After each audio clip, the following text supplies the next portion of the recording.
நம்ம நெறைய படங்கள் பண்ணாலும், பெருசா ரெகக்னைஸ் கிடைக்காது. ஸோ, நம்ம ஒரு ஆர்டிஸ்ட் அப்படிதான் இருக்கும். ஆனா, ரஜினி சார் படம் 1 பண்ணாலே, அது இன்னைக்கு வரைக்குமே எனக்கு பேர் இருக்கு. ஸோ, அது ஸ்டார்ட்டிங்லயே 1991ல தான் எனக்கு அந்த வாய்ப்பு கிடைச்சது. ஸ்டார்ட்டிங்லயே சீரியல்லயும் ஹீரோயினா பண்ணியிருந்தேன். ஸோ, அந்த டைம்ல சினிமாவுக்கு ட்ரை பண்ணிட்டு இருக்கும்போது தான், இது ஒரு அதிர்ஷ்டவசமா எனக்கு இந்த ஆப்பர்ச்சுனிட்டி கிடைச்சது. ஓ!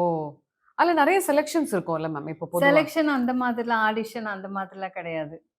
ஆ அதாவது ஒரு மேனேஜர் பாண்டியன்னு சொல்லிட்டு ஒரு மேனேஜர். இப்ப பாட்டியம்மா இருக்காங்கல்ல, வானத்த போல சீரியல்ல கூட, ரஜினி சார் படத்துல கூட ஒரு பாட்டியம்மா வருவாங்க. ஆ அவங்களோட பையன் தான் பாண்டியன்னு சொல்லிட்டு. அவங்க தான் வந்துட்டு இந்த மாதிரி ரஜினி சார் படம் ஏவிஎம்ல ஷூட்டிங் நடக்குது.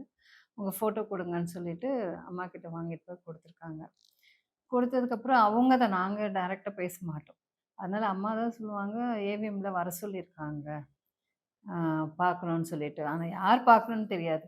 ரஜினி சார் பார்க்கணுமா? இல்ல டைரக்டர் சார் பார்க்கணுமா? என்னன்னு தெரியாது. சரி, ஓகே. அ அதாவது அப்பல்லாம் வந்துட்டு கன்ஃபார்மா நம்ம கிடைக்கும். அந்த மாரி நெனச்சுட்டு போ முடியாது. சரி, ஓகே அப்படின்னு சொல்லிட்டு நானும் என் தம்பியும் தான் போனோம். போனோம். அப்போ வந்துட்டு சரத்பாபு சாரோட அந்த ஃபேமிலி வீடு. ஏவிஎம்ல பெரிய செட்டு போட்டிருப்பாங்க. ஸோ அந்த வீடு இருந்துச்சு.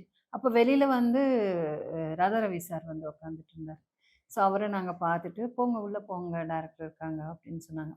உள்ள போனதுமே டைரக்டர் பார்த்தாங்க. டைரக்டர் ஒய்ஃப் அவங்க இருந்தாங்க. Suresh Krishna sir wife. பார்த்துட்டு, "சரி, ஓகே, நாங்க சொல்றோம்" அப்படின்னு சொல்லி அனுப்பிச்சுட்டாங்க. ஸோ ஷூட்டிங் ஸ்பாட் இதெல்லாம் பார்த்தோம். ரஜினி சார் தேடி பார்த்தோம். இல்ல. அ அவரு அவர பார்க்கறதே எங்களுக்கெல்லாம் ஒரு கனவு. அ அந்த மாதிரி இருக்கும்போது, சரி வாய்ப்புன்னும்போது, ஒரு பெரிய எக்ஸைட்மென்ட்டோட தான் போனது. போனா சரி, ஓகே அப்படின்னு சொல்லிட்டு கன்ஃபார்ம் அப்படின்லாம் சொல்லி அனுப்பல. சரி, ஓகே, நாங்க சொல்றோம் அப்படின்னு சொல்லிட்டாங்க. சரி, ஓகே. வந்தோம், பார்த்தோம். சரி, ஓகே, வந்தாச்சுன்னு வந்துட்டோம் வீட்டுக்கு. வந்துட்டு 1 வாரம் அந்த மாரிலாம் இருக்கும். ஸோ அதாவது ரஜினி சார் பார்க்கணும். இவுங்க பார்த்துட்டாங்க, ஓகே. ரஜினி சார் பார்த்து ஓகே பண்ணணும். அந்த மாதிரி ஒரு விஷயம் இருந்தது.